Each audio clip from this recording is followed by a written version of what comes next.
እሺ ሰላም መምህር እንዴት ነህ? እግዚአብሔር ይመስገን። ቀጥታ ስርጭት ነው አውቀዋል? አዎ አውቄያለሁ።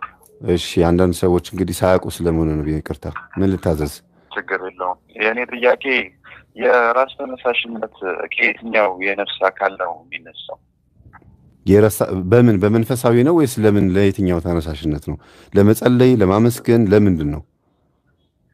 በመልካም እግዚአብሔር የሚፈልገውን ለመንገር ለማድረግ መናፍስቶቹ የየትኛውን የነፍስ አካል በመያዝ ነው የራስ ተነሳሽነት እንዳይኖረን የሚጥሩት? መጀመሪያ የሚቆጣጠሩት አይምሮን ነው። የነፍስ አካልን ነው የሚቆጣጠሩት።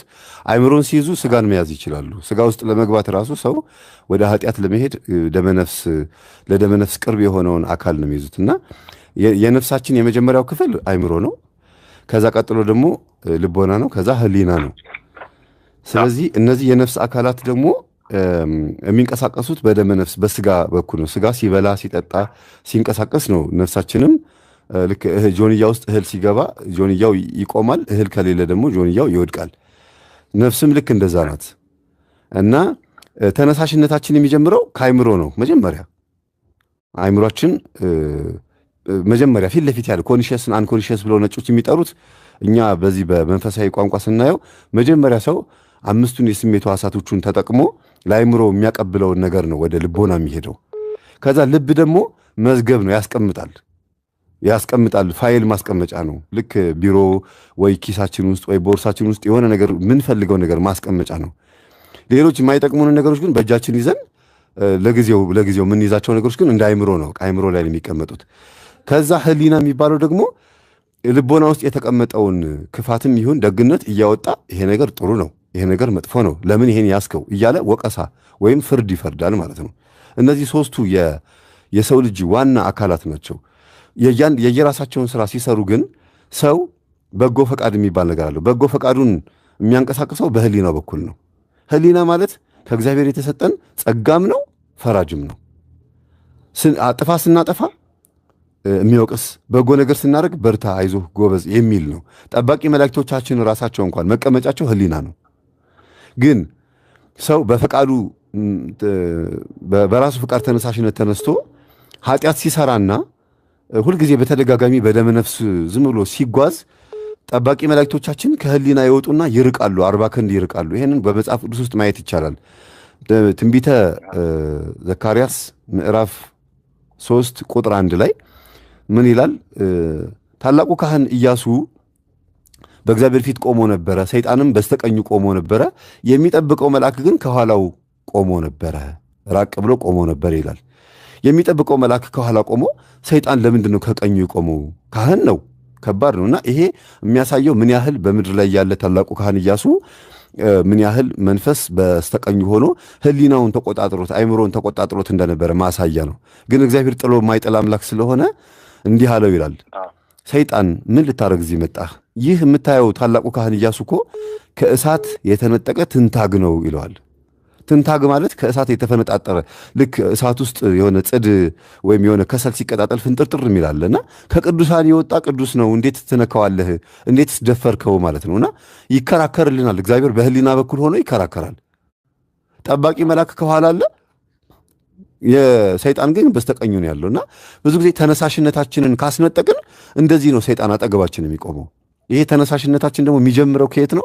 ከአይምሮ ነው። አይምሮአችንን እኔ ለምሳሌ በሱቅ አጠገብ በገበያ ውስጥ ሳልፍ ራሴን መቆጣጠር ያስፈልጋል። ልጓም ያስፈልገኛል። ልጓም ለምን?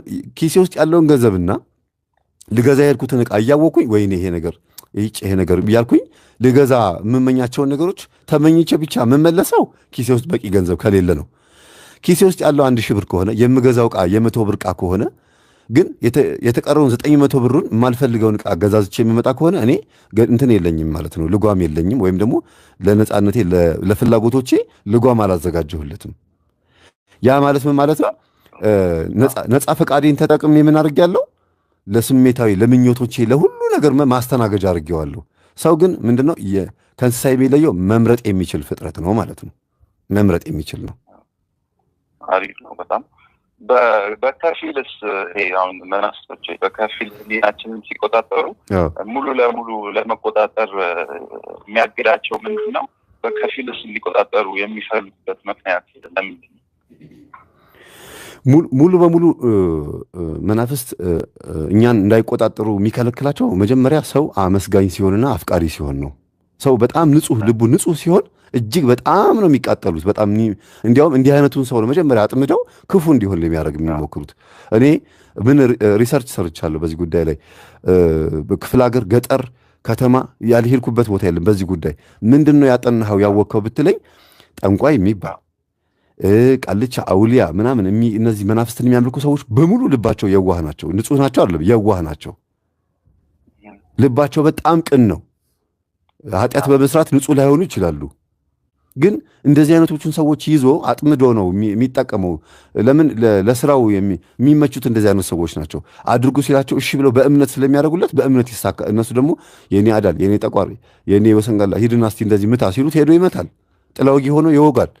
እና ልባቸው ውስጥ ያለውን ሐሳባቸውን ክፍት የሆነውን ልባቸውን ይዞ ለዛ ለክፋት ይጠቀምበታል ማለት ነው። እና ንጹህ ልብ ያለው የሚያፈቅር እንደገና ደግሞ አመስጋኝ የሆነ አንደበት በጣም ነው የሚጠላው እግዚአብሔርን የሚያመሰግን የሚወደው ሰው ደግሞ እንዳልከው ቶሎ ሰውን ለመዋሃድ ቅርብ የሆነው ሰው ምን አይነት ሰው ነው? የሚያማርር በትዕቢት ልቡ የተነፋ ሰው። ከዛ ደግሞ መቼም ሰው በተፈጥሮ ተጠራጣሪ አይደለም፣ ግን የሚያማርርንና በትዕቢት ልቡ የተነፋን ሰው ለማግኘት መጀመሪያ ዲያብሎስ ምን ያደርጋል? በሰዎች በኩል ነው ወደ ሰዎች የሚጠጋው። በራሱ ሰዎች ወደ ሰዎች ይጠጋል። ከዛ ይሰብካል፣ ያስተምራል። የተለከፈ ድምፅ ጆሮ ውስጥ እንዲገባ ያደርጋል። ይሄ ነገር እኮ ጥሩ ነው፣ ይሄን ብታረግ መልካም ነው ተብሎ ሲነገርህ እሺ ብለህ እንድትሞክረው የማድረግ ነገር አለና ያንን በማድረግ ሰዎችን ያሸንፋል። ሌላው ምድራዊና የሆኑ ነገሮችን በጣም የምንፈልጋቸውን ነገሮች በማሳካት ሰው ገንዘብ የሚፈልግ ከሆነ ለገንዘብ ሟች እንደሆነ ሲያውቅ ገንዘብ ይሰጠዋል።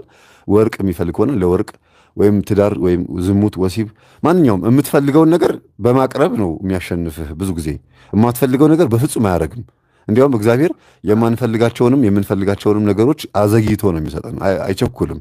ዲያብሎስ ግን በጣም ፈጣን ነው በዚህ ጉዳይ ላይ አለሁ ነው የሚለው። ጠንቋይም አንድ መንደር ላይ አንድ ጠንቋይና አንድ ደብተራ ካለ የመንደሩን ሰው በሙሉ ይቆጣጠሩታል። ለምን? ዕቃም ቢጠፋባቸው ወርቅም ቢጠፋባት የሆነ ሰው የሚያበሳጫት ባሏ ድንገት አምሽቶ የሚመጣም ከሆነ ቆይ እስቲ ከማን ጋር ነው የሚያመነዝረው ብላ ሄዳ በፍጥነት መልስ አገኛለሁ ብላ የምታስበው ጠንቋይ ጋር ነው። ለምን? ጠንቋይ ሰዎች የሚፈልጉትን በማሳካት አንደኛ ነው። እግዚአብሔር ደግሞ የሚያስፈልገን ነገር በማሳካት አንደኛ ነው። እሺ፣ መልካም። የመጨረሻ አንድ ጥያቄ ያለኝ ብዙ ጊዜ ያው መንፈሳዊ ህይወትን ለመለማመድ በምንሞክርበት ጊዜ አንዳንድ ነገሮች ኃጢአቶችንም ያሰጉናል። ለምሳሌ በዘፈን ዙሪያ እኛ መስማት ሳንፈልግ ወተን በምንሰማበት ማለት ሬዲዮ ሊሆን ይችላል፣ ሰርግም ሊሆን ይችላል፣ የምንፈልገው ዘፈን ይመጣል እና ያ አሁን እኛ ፈልገን ነው ስላልመጣን እንደ ኃጢአት አይቆጠርም ማለት ነው። ለምሳሌ መንገድ ላይ የሆነ ሴት ስታልፍ በምናይበት ጊዜ የሆነ ስሜት ይመጣና ስሜቱን ሲሰማን ኃጢአት ይመስለናል። ቀጥታ የሚመስለው ኃጢአት ነው። ዘፋኑን ስንሰማ ኃጢአት ነው አይምሯችን ላይ ይመጣና ያ ኃጢአት የሚሆነውና የማይሆነው የትኛው ጋር ስቴጅ ሲደርስ ነው የሚለው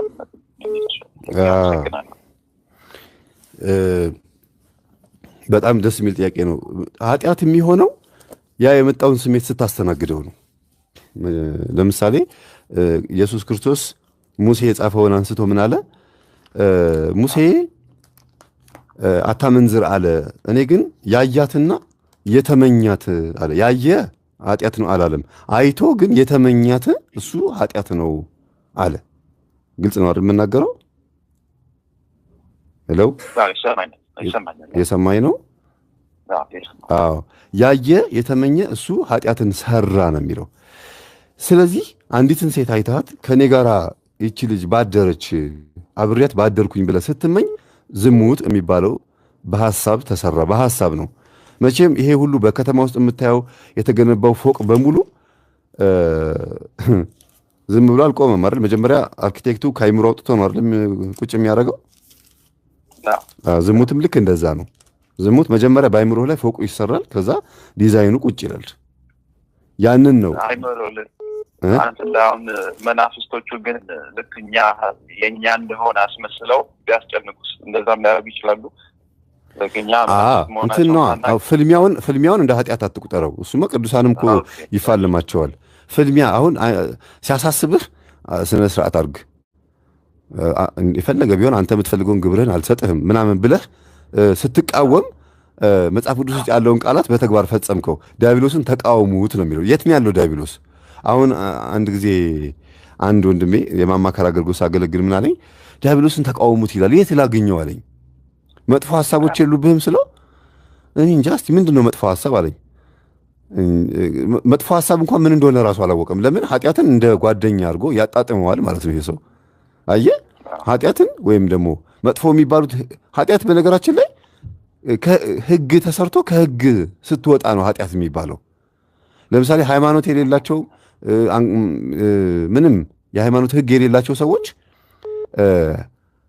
ህግ ስለሌላቸው ኃጢአት አልሰሩም ማለት ነው። በህሊና በአእምሯቸው ይዳኛሉ። መጥፎውንና ጥሩን ለይተው ያውቁታል። ቅዱስ ጳውሎስም የተናገረው ህግ የሌላቸው እንኳን በህሊና ይዳኛሉ አለ። ስለዚህ ኃጢአት የሚባለው ምንድን ነው?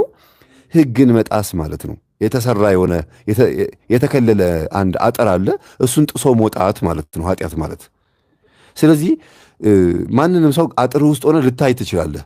አይተህ ግን በአጥሩ ዘለ ሄደ ያንን ያየሃትን ወይም ያየኸውን ነገር ወስደህ ለማምጣት በምትፋለምበት ሰዓት የመጀመሪያው ፍልሚያ አጥሩን ሳትዘለው ይሄ ነገር የኔ በሆነ ብለህ መመኘት ነው።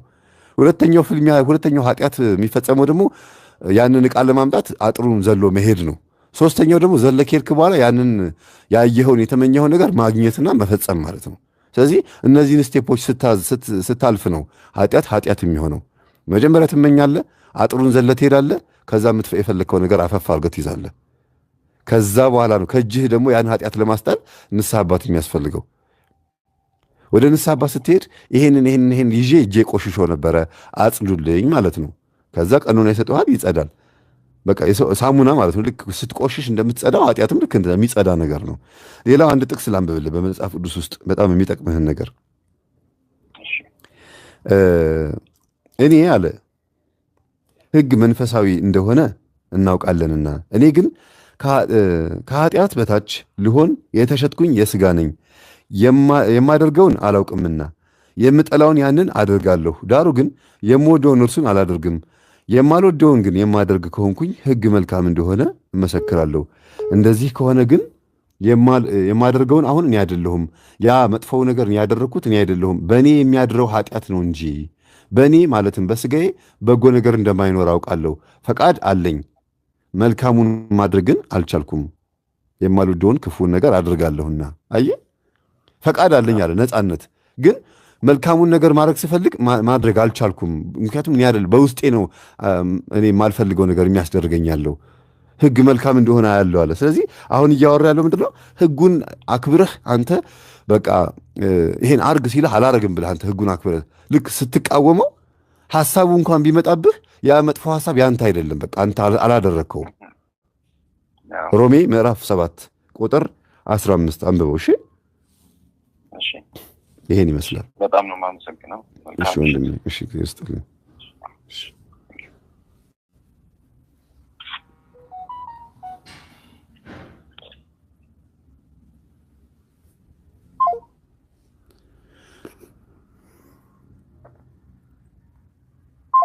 እሺ ምዕመናን፣ ወንድማችን በጣም ጥሩ ጥያቄ ነው የጠየቀው።